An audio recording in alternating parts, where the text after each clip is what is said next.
बिस्मिल्लाहिर्रहमानिर्रहीम। Operating system on computer networks की series का ये हमारा अगला लेक्चर है। इससे पहले हम नेटवर्क टोपोलॉजीज़ को डिस्कस कर रहे थे, जिसमें से कुछ टोपोलॉजी जैसे कि बस टोपोलॉजी और रिंग टोपोलॉजी को डिटेल में हम देख चुके हैं, उसके प्रोज एंड कॉन्स भी देख चुके हैं, उसकी सारी वजूहात भी हम डिस्कस कर चुके हैं। ये हमारा सीरीज़ का अगला लेक्चर है जिसमें हम मज़ीद कुछ टोपोलॉजीज़ को देखेंगे। तो लेक्चर को स्टार्ट करते हैं। तो सबसे पहले एजेंडा देखते हैं, आज हमने क्या चीज़ें डिस्कस करनी है। जैसे कि मैं बता चुका हूँ कि सबसे पहले तो हम थोड़ा सा रिकैप करेंगे बस टोपोलॉजी को और रिंग टोपोलॉजी को जो अभी तक डिस्कस की जा चुकी है। उसके बाद आज हम स्टार टोपोलॉजी को डिस्कस करेंगे कि स्टार टोपोलॉजी किस तरह की शेप में होती है, इसकी वर्किंग किस तरह है, इसके एडवांटेजेस डिसएडवांटेजेस और स्पेशली इसके फीचर्स क्या होंगे। इन चीज़ों को डिस्कस करते हैं। तो उसी तरह से अपने एज़ यूजुअल हम सबसे पहले रिकैप देखते हैं। अब इससे अभी तक हम इस टॉपिक में जो टोपोलॉजीज़ का टॉपिक डिस्कस कर रहे हैं, इसमें हम बस टोपोलॉजी को और रिंग टोपोलॉजी को डिस्कस कर चुके हैं। बस टोपोलॉजी को हमने कहा था इसका नाम बस इसलिए है कि ये सेंट्रल स्टेट केबल से कनेक्टेड होती है और वन डायरेक्शन में डाटा सेंड करेगी और हर डिवाइस तक इसका डाटा पहुंचता है। जितनी भी नेटवर्क पे डिवाइसेस कनेक्टेड है सब तक डाटा पहुंचेगा, चाहे वो उसको डाउनलोड करते हैं या नहीं करते, लेकिन पहुंचेगा सब तक। यानी कि दूसरे लफ्ज़ों में हम कह रहे हैं यहाँ पर प्राइवेसी एक इशू मौजूद है बस टोपोलॉजी में। सेम केस था रिंग टोपोलॉजी में। रिंग टोपोलॉजी में भी हमने कहा था कि जो हमारे पास कंप्यूटर्स कनेक्टेड होंगे वो क्लोज लूप की सूरत में कनेक्टेड होंगे और वर्किंग में हमने देखा था कि एक टोकन जिसके पास होगा वही डाटा सेंड और रिसीव कर सकेगा, उसके अलावा बाकी लोग डाटा सेंड और रिसीव नहीं कर सकेंगे। और यहाँ पर भी रिंग टोपोलॉजी में भी हमने कहा था कि प्राइवेसी एक मेजर इशू मौजूद है, क्योंकि यहाँ पर भी डाटा पहले कंप्यूटर से दूसरे, दूसरे से तीसरे, यानी कि अगर आपने कोई नेटवर्क में मौजूद किसी स्पेसिफिक बंदे से कोई आपने सीक्रेट बात करनी है या प्राइवेट बात करनी है तो वो आप नहीं कर सकेंगे। आपका डाटा नेटवर्क में सब तक पहुँचेगा, अगरचे वो डाटा सारे लोग डाउनलोड नहीं करेंगे, प्रोटोकॉल के तहत वो डाउनलोड नहीं करेंगे, सब अपना अपना डाटा डाउनलोड करें। लेकिन अगर करना चाहें तो कर सकते हैं, करना चाहें तो कर सकते हैं। इसलिए हम कहते हैं ये जो दोनों किस्म की टोपोलॉजीज थी ये सिक्योर नहीं थी। सिक्योर से मुराद ये है कि इसमें सिक्योरिटी के इसमें सिक्योरिटी और प्राइवेसी एक कंसर्न मौजूद था। आज हम देखते हैं स्टार टोपोलॉजी को। स्टार टोपोलॉजी जैसा कि पिक्चर में दिखाया गया है, शेप में आप देख सकते हैं, इसमें तमाम के तमाम कंप्यूटर्स एक सेंट्रल डिवाइस जिसे हब कहा जाता है इससे कनेक्टेड होते हैं। आजकल की जो मौजूदा हब्स हैं ये बहुत ही सोफिस्टिकेटेड हैं, इनको कनेक्ट करना बहुत आसान हो गया। अब आप इस पे काम करने का तरीका, कनेक्ट करने का, बनाने का तरीका क्या है कि आप सिंपली तमाम कंप्यूटर के साथ एक अपनी नेटवर्क की केबल लाकर उसको कनेक्ट कर देंगे हब के साथ। हब की मल्टीपल पोर्ट्स की हब अवेलेबल होती हैं, छोटे साइज़ में भी होती हैं, बड़े साइज़ में भी होती हैं।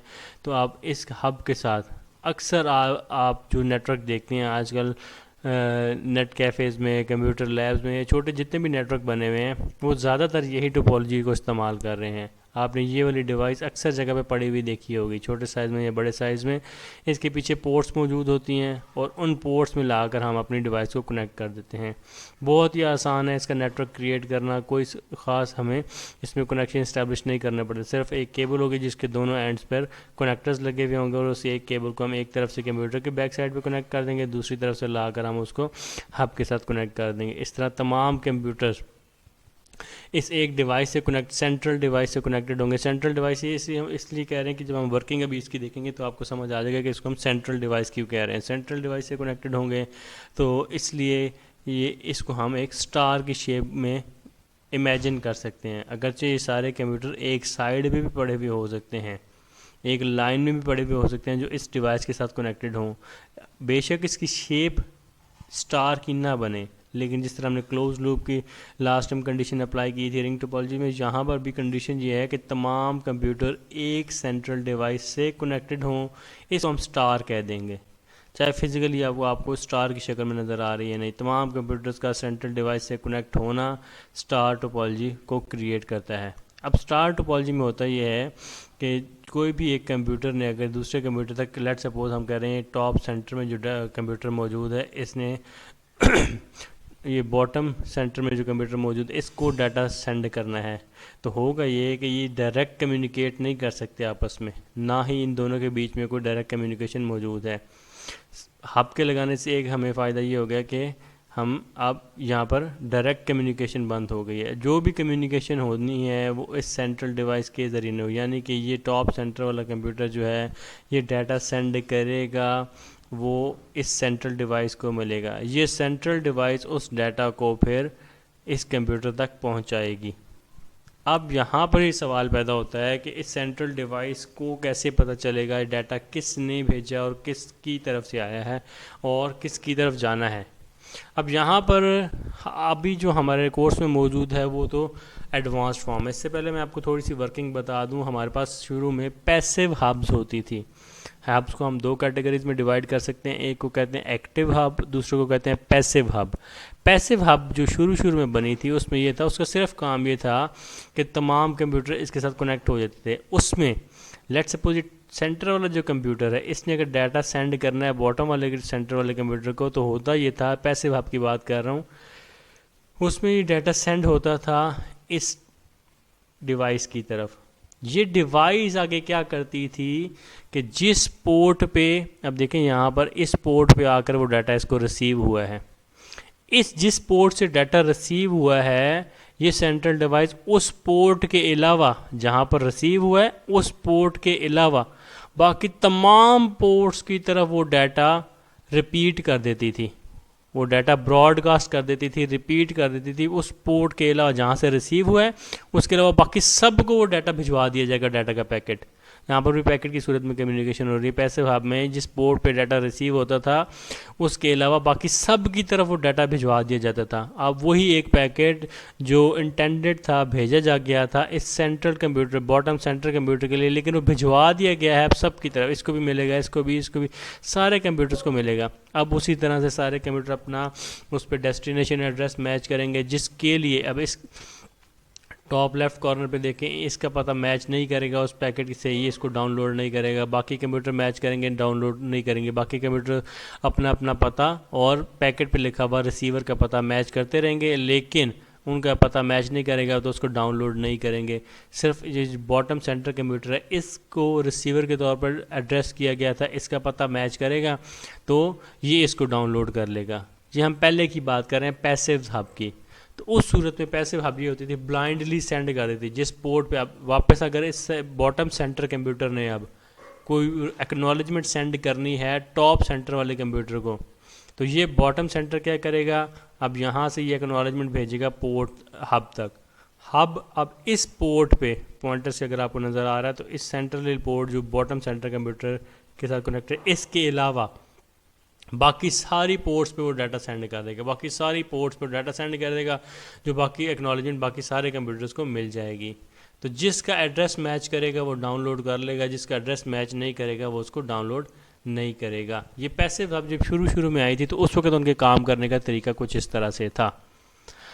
लेकिन वक्त के साथ साथ अब हमारे पास जो हब्स मौजूद हैं वो इंटेलिजेंट हब हैं। अगर आप पैसिव हब हो तो उसमें भी वही सिक्योरिटी का, प्राइवेसी का इशू मौजूद है। जिस तरह बस टोपोलॉजी में डाटा सब के पास पहुंच जाता था, रिंग टोपोलॉजी में डाटा सब के पास पहुंच जाता था, अगरचे वो रिसीव नहीं करते थे लेकिन कर सकते थे। यहाँ पर भी पैसिव हब अगर हम लगाएं तो भी प्राइवेसी और सिक्योरिटी का इशू मौजूद रहेगा।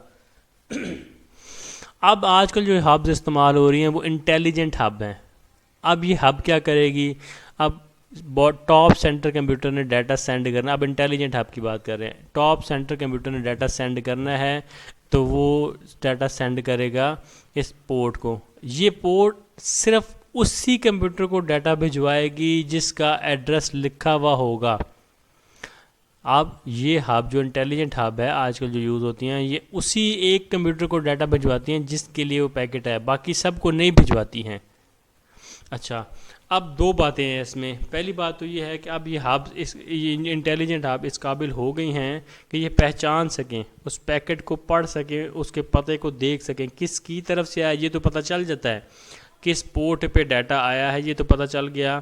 लेट सपोज ये कंप्यूटर टॉप सेंटर का कंप्यूटर है, इसको हम कंप्यूटर नंबर लेट सपोज हम 7 कह देते हैं। अगर ये कंप्यूटर नंबर 7 है और बॉटम सेंटर जो कंप्यूटर है हम कहते हैं ये फॉर एग्जांपल कंप्यूटर नंबर अगर 3 है, तो हम ये कहते हैं कि अब जिस पोर्ट की तरफ से डाटा आया है वो तो पता चल जाता है फ़लाँ पोर्ट पे फ़लाँ कंप्यूटर से डाटा आया है।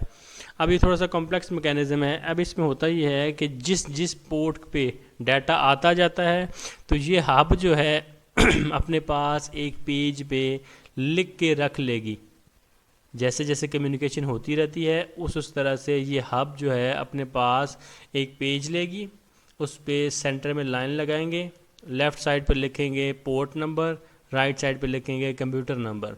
अब ये जो data, let suppose computer number 7 ने डाटा भेजा है, फॉर एग्जांपल अगर इसको पोर्ट नंबर 19 पे मिला है, तो डाटा मिलने पर ये क्या करेगा, इस पेज पे एंट्री हो जाएगी, पोर्ट नंबर पे लिख लेंगे 19, कंप्यूटर नंबर पे लिख लेंगे 7। इस एंट्री ने रिकॉर्ड कर लिया, इस हब ने रिकॉर्ड कर लिया, इंटेलिजेंट हब ने कौन सा कंप्यूटर किस पोर्ट पे कनेक्टेड है।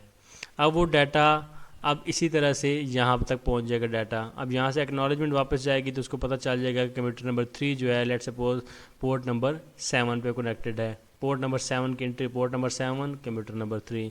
जो जो कंप्यूटर डाटा भेजते जाएंगे इस पेज पे जो हम ये क्रिएट करेंगे, ये हब जो क्रिएट करेगी उस पेज पे अपने पास लिख के रखती जाएगी कौन सा कंप्यूटर किस पोर्ट पे कनेक्टेड है। फिर जो जो पैकेट आया करेगा अल्टीमेटली ऐसा होगा कि नेटवर्क में मौजूद सारे कंप्यूटर्स की एंट्रियां इस पोर्ट, इस इंटेलिजेंट हब ने अपने पास बना ली होंगी। जैसे ही कोई पैकेट आएगा इसको फ़ौरन पता होगा, उस टेबल को देखेगी कि कंप्यूटर नंबर 9 या कंप्यूटर नंबर 5 इसने तलाश करना है, फौरी तौर पर ये हब जाएगी इस टेबल को सर्च करेगी, देखिए कंप्यूटर नंबर 5 किस पोर्ट पे कनेक्टेड है, फॉर एग्जांपल 13, तो वो डाटा सिर्फ पोर्ट नंबर 13 पे भिजवा दिया जाएगा। इंटेलिजेंट हब के काम करने के लिए ज़रूरी है कि ये अपने साथ एक टेबल क्रिएट करे, पोर्ट टेबल उसे कहते हैं, टेबल क्रिएट करे जिसमें लिखा हुआ हो किस पोर्ट पर कौन सा कंप्यूटर कनेक्टेड है। तब जाकर ये मुमकिन हो सकेगा कि जो आने वाला डाटा है वो सिर्फ उसी एक कंप्यूटर को भिजवाया जा सके जिसके लिए वो डाटा आया था। अगर हमने सिक्योरिटी को, प्राइवेसी को इंश्योर करना है, अगर हम चाहते हैं हमारा नेटवर्क प्राइवेट और सिक्योर हो, तो हमें इंटेलिजेंट हब की ज़रूरत होगी, और इंटेलिजेंट हब को अपना काम मुकम्मल करने के लिए कुछ मेमोरी चाहिए होगी। मेमोरी क्यों? जिसमें वो टेबल क्रिएट करके स्टोर करेगा। हर हब, जितनी भी हब होंगी, हर हब का एक अपना स्पेसिफिक टेबल होगा, उस टेबल में एंट्रीज़ होंगी और उस टेबल को वो लुकअप करेंगे। टेबल लुकअप में टेबल को तलाश करके देखा जाएगा किस पोर्ट पे कौन सा कंप्यूटर कनेक्टेड है, फिर उस एक पोर्ट पे वो डाटा भिजवाया जाएगा। तो ये इसके काम करने का उसूल। आजकल हमारे पास इंटेलिजेंट हब ही इस्तेमाल होती हैं। तो आजकल की जो है हमारे पास स्टार टोपोलॉजी है, उसमें प्राइवेसी और सिक्योरिटी का इशू नहीं है। इसके फ़ीचर्स की बात करें तो हम देख रहे हैं कि इसके जो फीचर्स हैं, each device in a network is connected to a central device called hub. ये तो प्री कंडीशन है कि इस तरह से अगर नेटवर्क बनेगा तो वो स्टार टोपोलॉजी का नेटवर्क कहलाएगा। Does not allow direct communication between devices. तो अब डायरेक्ट कम्युनिकेशन नहीं हो रही, तमाम की तमाम कम्युनिकेशन जो है वो सेंट्रल हब के ज़रिए हो रही है। अगर हम एडवांटेजेस और डिसएडवांटेजेस की बात करें तो काफ़ी सारी चीज़ें जो हैं वो सेल्फ एक्सप्लेनेटरी हैं। अब यहाँ पर हम ये पहला जो एडवांटेज है, लेस एक्सपेंसिव, ये हम पिछली 2 टोपोलॉजीज़ में भी डिस्कस कर चुके हैं। अब आपको इसको अंडरस्टैंड करना चाहिए क्यों। वजह इसकी है कि हमें ज़्यादा केबल इस्तेमाल नहीं करनी पड़ रही। अगरचे इस दफ़ा हमें एक एक्स्ट्रा डिवाइस लगानी पड़ी है, लेकिन यहाँ पर केबल्स की जो लेंथ है वो कम हो गई है। ईजियर टू इंस्टॉल मैंने बता दिया, सिर्फ हमारे पास पोर्ट्स में कनेक्टर ही लगाने होते हैं, कोई एक्स्ट्रा काम नहीं करना। Less amount of cable required बात कर चुके हैं हम। रोबस्ट है जी, रोबस्ट हमने पहले कहा था, रोबस्ट है, इससे मुराद ये है कि कोई टोपोलॉजी अगर छोटा मोटा एरर आने के बावजूद भी काम करती रहे तो हम उसको कहेंगे ये नेटवर्क रोबस्ट है, फॉल्ट टॉलरेंट है। फॉल्ट टॉलरेंस या रोबस्टनेस इसको कहा जाता है। यहाँ पे आगे एक्सप्लेन किया गया कि अगर कोई भी एक लिंक फेल हो जाता है तो बाकी सारे कंप्यूटर फिर भी काम करते रहेंगे। Computer number 3, computer number 5, computer number 7 ये अगर बंद हो भी जाते हैं, इनकी तारें ख़राब हो भी जाती हैं, बाकी कंप्यूटर काम करते रहेंगे। ईजी फॉल्ट डिटेक्शन, अगर हम डाटा सेंड कर रहे हैं 3 से 7 को, कंप्यूटर नंबर 3 से 7 को, तो हमें सिर्फ इन्हीं 2 की तारों को देखना है, बाकी पूरे नेटवर्क को छेड़ने की ज़रूरत नहीं है। तो इसलिए इसमें फॉल्ट ढूंढना भी आसान है। इफ़ हब गोज़ डाउन, लेकिन डिसएडवांटेज ये है कि अगर एक सेंट्रल डिवाइस फेल होगी तो बाकी सारे कंप्यूटर ठीक भी हों, तारें ठीक भी लगी हुई हों, तो नेटवर्क बैठ जाएगा, काम नहीं करेगा। Hub requires more resources and regular maintenance because it is central. अब इसका हमें स्पेशली ख्याल रखना होता है हब का, इसको ज़्यादा रिसोर्सेज भी चाहिए। रिसोर्सेज से मुराद ये है कि इसका हमें ख्याल रखना है, इसको एक एक्स्ट्रा मेमोरी भी देनी है जिसमें अपना टेबल मेंटेन कर सके। जितना बड़ा नेटवर्क होगा उतना ही बड़ा हम ये नेटवर्क का टेबल बनाया गया जिसमें ढूंढ ढूंढ के कंप्यूटर्स को डाटा सेंड किया जाएगा, और उतनी ज़्यादा मेमोरी भी रिक्वायर्ड होगी। छोटा नेटवर्क होगा कम मेमोरी रिक्वायर्ड होगी, बड़ा नेटवर्क होगा तो अगर हम ऐसा नेटवर्क स्टार टोपोलॉजी पे बेस ऐसा नेटवर्क बना रहे हैं कि जिसको हमें पता है कि बाद में एक्सपेंड होना है, अभी लेट सपोज कुछ दर्जन कंप्यूटर पे कनेक्टेड है, बाद में सैकड़ों पे पहुंच जाएगा, तो हमें उस एतबार से उसकी कॉन्फ़िगरेशन सॉफ्टवेयर सेटिंग भी ऐसी करनी है और उसको मेमोरी भी उतनी ही देनी है। ऐसा ना हो कि बाद में हम कंप्यूटर को अपने नेटवर्क को एक्सपेंड करें तो हमारे पास जहाँ पर हमने मेमोरी दी थी, लेट्स सपोज सी ड्राइव में अगर हमने मेमोरी दी थी, स्पेस दी थी, हार्ड डिस्क पे जगह दी थी आपको कि वहाँ पर अपना टेबल क्रिएट करती जाए, तो वहाँ पर जगह ना ख़त्म हो जाएगा। जगह ख़त्म हो गई फिर ये हब काम नहीं कर सकेगी, इसके काम करना बंद कर देगा। तो इसलिए हमें इसका स्पेशली ख्याल रखना पड़ता है और शुरू से प्लानिंग के साथ ही काम हमें करना पड़ता है। तो आज के हमने टॉपिक में हमने स्टार टोपोलॉजी को देखा है, स्टार टोपोलॉजी के काम करने का तरीका हमने देखा है, काम करने के तरीके के साथ हमने इसके एडवांटेजेस और डिसएडवांटेजेस भी डिस्कस किए हैं। अब उसके बाद नेक्स्ट क्लास में हमारी एक मैश टोपोलॉजी रह गई है, उसको हम डिस्कस करेंगे। और अगर जो इस स्टार टोपोलॉजी के बारे में आपके जो क्वेश्चंस हैं, जो क्यूरीज हैं, वो ज़रूर शेयर करें नेटवर्क व्हाट्सएप के ग्रुप पे, ताकि हम उनको आंसर कर सकें।